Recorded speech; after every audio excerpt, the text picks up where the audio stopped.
Wildlife trade in Asia is big business, accounting for more than $7 billion in profits in China alone, according to leading wildlife conservation and environmental groups. But the trade and consumption of wild animals has also become a global threat, as zoonotic diseases, meaning the transfer of viruses from animal to human, are increasing.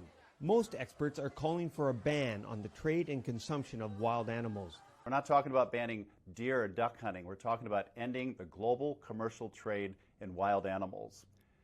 This COVID-19 started in a wildlife market in Wuhan, China. The Chinese know it. That's why they closed that market, closed all markets across the country, and have banned wildlife trade and wildlife consumption. Asia's appetite for eating pangolins and other wildlife has led to several virus outbreaks in the early 2000s, including the SARS pandemic. Transmission was believed to have occurred from bats to pangolins and civet cats, before leaping onward to humans. None of the past animal-borne diseases have been as widespread as COVID-19, but doctors are hoping new technology will help in developing vaccinations. This pandemic is spreading faster right now, but we also have better and faster communication in the era of big data on a real timeline that is helping develop our newer biotechnology.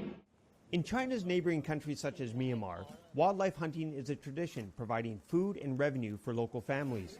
But as development increases into the rural areas, the threat of wildlife trafficking conflicts with traditional norms practiced by the local population.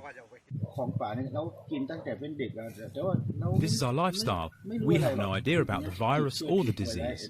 It's not our main priority. If they shut down the wildlife hunting, it's going to be tough for us to find food.